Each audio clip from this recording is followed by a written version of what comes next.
Tolong dijawab ya Ustaz. Saya sudah 2 kali pertemuan, pertanyaan saya tidak sempat dibaca. Masya Allah. Masya Allah. Baik. Antum ini minta dibaca, minta dijawab. Baik kan? Karena ada yang minta dibaca, saya bacakan, cuman nggak saya jawab, gitu kan? Baik. Ya saya baca ini dulu ya, nanti saya jawab yang ini. Bismillah. Pak Ustaz, jika hukum jual beli dagang, hukumnya bagaimana? Boleh? Boleh dagang. Kalau tidak boleh, masa Nabi mempraktekkan dagang? Nabi kan pedagang. Bahkan sebelum jadi Nabi, sudah berjual beli. Beliau mengambil barang dagangan dari Sayyidah Khadijah, yang lantas kemudian menjadi istri tercinta beliau dalam kehidupannya. Didampingi oleh Maisarah, kemudian berdagang sampai ke Syam. Ya, Masya Allah. Dan ketika berdagang, itu Nabi itu kalau dagang nggak pernah kembali modal, Pak. Nggak pernah kembali modal. Kembali untung. Untung lagi, untung lagi, untung lagi. Dan bukan cuma untung, yang berdagang dengan beliau, yang membeli, itu senang. Nabi bisa terbayang nggak? Beliau untung, pedagang lain juga merasa nyaman, dan pembeli juga merasa senang. Jarang-jarang ada orang begitu. Ya, jarang-jarang. Kalau pedagang untung, biasanya pembeli kecewa, gitu kan? Baik, umumnya demikian. Baik, sedapat mungkin Anda tawar supaya mendapatkan kenyamanan. Tapi kalau pembeli untung, pedagang kecewa. Silakan cek, pembeli misalnya nawarnya kebangetan. Sudah beda 50 pun nggak dilepas juga, gitu kan? Baik, nah di sini menarik ini. Nabi itu kalau berjualan, pembeli senang, beliau untung. Sehingga semua orang tidak dirugikan dalam hal ini. Dan hebatnya nanti konsep dagangnya Nabi Sallallahu Alaihi Wasallam ketika diajarkan pada para sahabat, itu Masya Allah. Tidak ada di antara mereka yang juga kembali modal. Semuanya untung. Untung semuanya.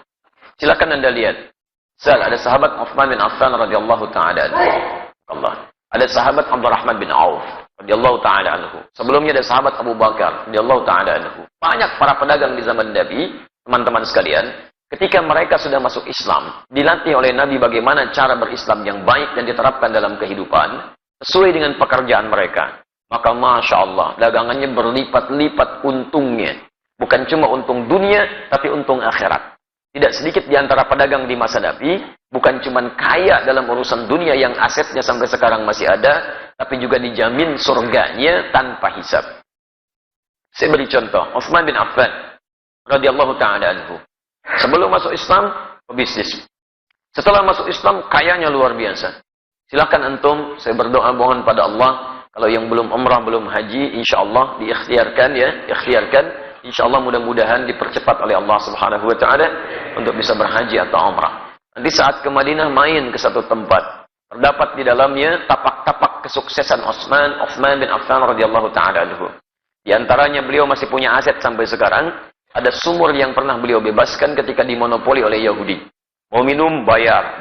Kata Uthman, saya beli sampai semuanya akhirnya dibeli Uthman. Kemudian dibebaskan. Yang mau minum, ambil aja. Sekitaran area sekitarnya ada tanah cukup luas. Dibeli orang Uthman bin Affan radhiyallahu ta'ala anhu. Saya beli. Tanamin kurma. Yang lapar, ambil. Gak usah bayar. Yang haus, ambil. Gak usah bayar. Sampai sekarang area itu ada. Akan dibuat area perhotelan. Royaltinya disimpan di Bank Saudi. Disedekahkan kepada umat muslim atas nama sahabat Uthman bin Affan radhiyallahu ta'ala anhu. Sampai sekarang masih ada. Abdurrahman bin Auf radhiyallahu ta'ala anhu. Itu diembargo, ya bukan cuma diembargo, dirampas hartanya saat di Mekah. Pergi ke Madinah cuma pakaian yang melekat di badannya. Baik, begitu sampai di Madinah, diterima oleh orang paling kaya di Madinah. Kata orang ini, sami'tu annaka kunta ghaniyan bima ma'na. Saya dengar kamu jatuh fakir saat di Mekah. Kalau ingin kaya lagi, ambil setengah kekayaan saya. Kalau ingin menikah cari pasangan, pilih pasangan terbaik di sini. Maka saya akan fasilitasi. Masya Allah. Teman-teman sekalian, apa jawabannya? Jazakallahu khairan bima ma'na. Semoga Allah berikan balasan terbaik untuk Anda. Arini ainal aswaq. Cukup tunjukkan kepada saya di mana pusat bisnisnya. Dagang. Dipraktekkan ilmu dari Nabi. Modal cuma pakaian. 3 bulan. Jadi orang paling kaya nomor 3 di Madinah. 1 tahun, jadi orang paling kaya di Madinah. Yang kapaknya saja terbuat dari emas. Kapaknya. Coba lihat. Orang terkaya di Lampung belum tentu punya kapak. Ya. Orang terkaya di dunia, Bill Gates, 1.300 triliun hartanya. Tanya, punya kapak gak? SMS tuh pagi ini, tanyain. Ya. Abdurrahman bin Auf setahun kapaknya terbuat dari emas.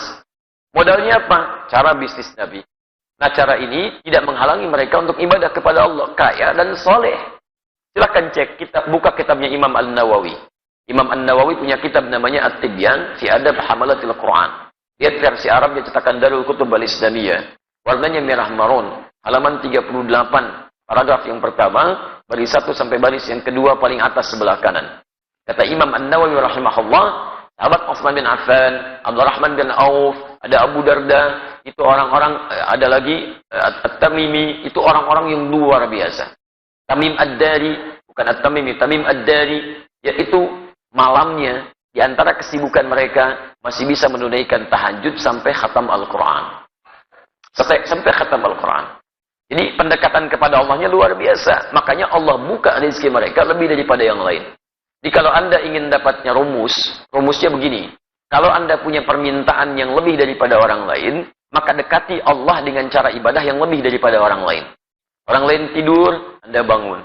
Orang lain sedikit-sedikit tidur, Anda sedikit tidur. Orang lain sedikit-sedikit makan, Anda sedikit makan.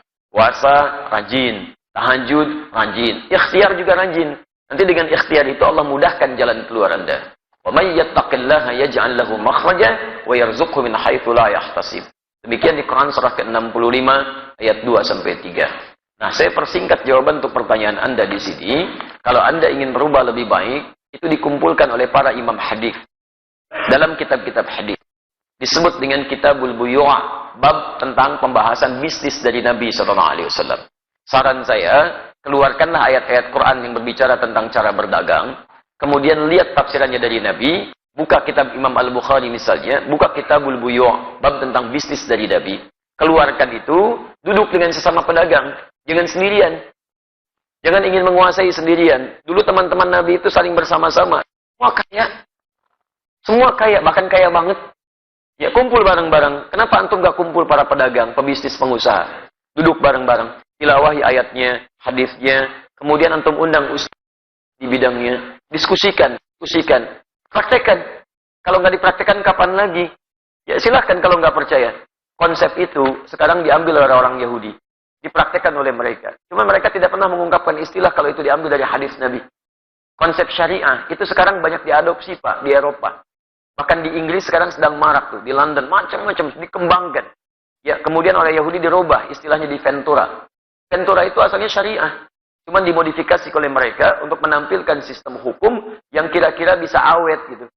Syariah sekarang itu luar biasa. Di non-muslim saja sudah mengejar-ngejar konsepnya. Kenapa kita yang punya tidak menerapkan? Paham ya? Baik, sudah saya baca, sudah saya jawab intinya. Ya, di persoalannya barangkali nanti sesuaikan lagi ya. Saya akan punya usaha. Saya beli alat di toko harga barang 1 juta. Modal 1 alat. Kemudian saya jual 2 juta atau 3 juta. Boleh tidak? Boleh. Antum jual 5 juta juga silakan kalau laku ya. Baik. Alhamdulillah. Yang penting antara din minkum, ada yang ridha satu dengan yang lainnya. Kemudian tidak markup, tidak gharar, tidak menipu. Dan dalam di orang itu wajar menilai. Antum beli 1 juta, dijual 5 juta. Kalau kaidah boleh saja. Tapi kan juga pembeli akan melihat wajar apa tidak. Ya kalau tidak wajar jangan akan beli. Ya, ada yang jual Nokia 3315 sekarang. Misal, dijual 10 juta. Ada yang beli nggak? Nggak ada. Modal antum cuma 100 ribu, dijual 10 juta gitu kan. Akan ada yang beli. Jadi kalau misalnya antum ingin jualan seperti ini, boleh-boleh saja. Lihat batas kewajaran, jangan menipu, jangan ada gharar. Kemudian yang paling penting juga hindari hal-hal yang dilarang seperti riba dan sebagainya. Paham ya? Baik, sudah saya baca, sudah saya jawab.